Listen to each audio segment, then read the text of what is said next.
എല്ലാവർക്കും നമ്മുടെ ചാനലിലേക്ക് വീണ്ടും സ്വാഗതം. എല്ലാവരും സുഖമായിട്ടിരിക്കുന്നു എന്ന് വിചാരിക്കുന്നു. ഇന്ന് ഒരു സ്പെഷ്യൽ റെസിപ്പിയാണ്, ചിക്കൻ്റെ റെസിപ്പിയാണ്. ജാവ ചിക്കൻ ഫ്രൈ ആണ്. ഒരു സിമ്പിൾ റെസിപ്പിയാണ്, പക്ഷെ ഭയങ്കര പവർഫുൾ റെസിപ്പിയാണ്. അപ്പോൾ അതുകൊണ്ടാണ് അതിന് അങ്ങനെ ഒരു പേര് കൊടുത്തത്. ഇത് ട്രഡീഷണലായിട്ടുള്ള ഒരു റെസിപ്പിയാണ്.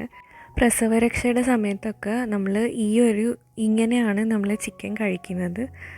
എല്ലായിടത്തും ഇങ്ങനെയാണോയെന്ന് എനിക്കറിയില്ല, പക്ഷേ ഞങ്ങളുടെ നാട്ടിലൊക്കെ ഈ ഒരു റെസിപ്പിയാണ് കഴിക്കാറുള്ളത്. അതുപോലെ ഇത് ചില അമ്പലങ്ങളിൽ നിന്ന് കിട്ടുന്ന പ്രസാദം ഇതാണ്. അപ്പം ഇതിന് അങ്ങനത്തെ കുറേ പ്രത്യേകതകളുണ്ട്. അപ്പോൾ നമുക്ക് റെസിപ്പി എന്താണെന്ന് നോക്കാം. ഇതിന് ഉള്ളി, തക്കാളി, പച്ചമുളക് നമ്മൾ സാധാരണ ചിക്കനിൽ ആഡ് ചെയ്യുന്ന ഒരു സംഭവവും വേണ്ട. അപ്പം എങ്ങനെയാണ് നമുക്കിത് ഉണ്ടാക്കുന്നതെന്ന് നോക്കാം. പിന്നെ എനിക്കിങ്ങനെ അളവ് പറഞ്ഞു തരാനൊന്നും അറിയില്ല. അതായത് നമ്മൾ ഇത്ര ചിക്കന് ഇത് അങ്ങനെയൊന്നും എനിക്ക് അറിയില്ല. നിങ്ങളൊരു ഏകദേശം ഒരു കണക്ക് വെച്ചിട്ട് എടുത്തോളണം. അപ്പോൾ ഞാനിവിടെ 1/2 കിലോ ചിക്കനാണ് എടുത്തിരിക്കുന്നത്. കഴുകി വൃത്തിയാക്കിയ ചിക്കനാണ്. പിന്നെ നമുക്ക് വേണ്ടുന്നത് തേങ്ങാക്കൊത്താണ്. തേങ്ങാക്കൊത്ത് എത്രത്തോളം ഇടുന്നോ അത്രയും ടേസ്റ്റാണ്. അപ്പം ഇതിപ്പോൾ ഒരു അരമുറിയുടെ തേങ്ങയുണ്ട്. അപ്പോൾ ആദ്യം എന്താ ചെയ്യേണ്ടതെന്ന് വെച്ചാൽ ഒരു ചട്ടി എടുത്തിട്ട് അതിലേക്ക് നെയ്യ് ഒഴിച്ചിട്ട് 3 സ്പൂൺ നെയ്യ് ഒഴിക്കണം. എന്നിട്ട് ഈ തേങ്ങാക്കൊത്ത് അതിലിട്ട് വറുത്തെടുക്കണം. അത് ഒരു ലൈറ്റ് ഗോൾഡൻ കളറാകുമ്പം നമ്മൾ ചിക്കൻ അതിലേക്ക് ആഡ് ചെയ്യണം.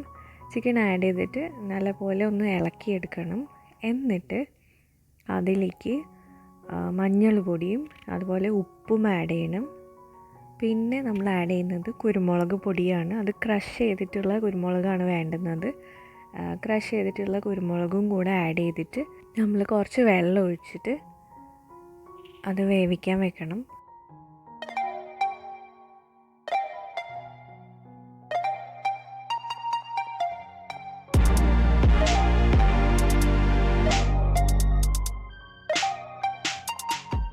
ചിക്കൻ വെന്ത് കിട്ടിക്കഴിഞ്ഞ് കഴിഞ്ഞാൽ ആ വെള്ളം വറ്റുന്ന വരെ നമ്മളൊന്ന് വരട്ടിയെടുക്കണം.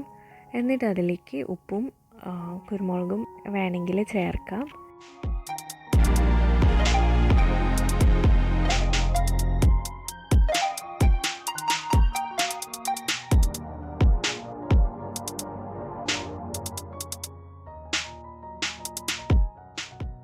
ലാസ്റ്റ് നമ്മൾ ഒരു സ്പൂൺ നെയ്യ് അതിൻ്റെ മുകളിലേക്ക് ഒഴിച്ചിട്ട് എടുക്കാം. അപ്പോൾ ഇത്രയേ ഉള്ളൂ റെസിപ്പി. ഭയങ്കര സിമ്പിളാണ്. ഒരു സംഭവം വേണ്ട. ജസ്റ്റ് ചിക്കനും തേങ്ങാക്കൊത്തും ഉണ്ടെങ്കിൽ ഇപ്പോൾ തന്നെ ഉണ്ടാക്കി നോക്കാം. അപ്പോൾ ഇതൊന്ന് ട്രൈ ചെയ്ത് നോക്കൂ.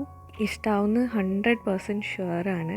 അപ്പോൾ അത്രയേ ഉള്ളൂ ഇന്നത്തെ വീഡിയോ. എല്ലാവർക്കും ഇഷ്ടമാണെന്ന് വിചാരിക്കുന്നു. ഇഷ്ടമായിട്ടുണ്ടെങ്കിൽ ലൈക്ക് ചെയ്യണം. പിന്നെ സബ്സ്ക്രൈബ് ചെയ്യാണ്ട് ആരെങ്കിലും ചാനൽ കാണുന്നുണ്ടെങ്കിൽ പ്ലീസ് ഒന്ന് സബ്സ്ക്രൈബ് ചെയ്യണം.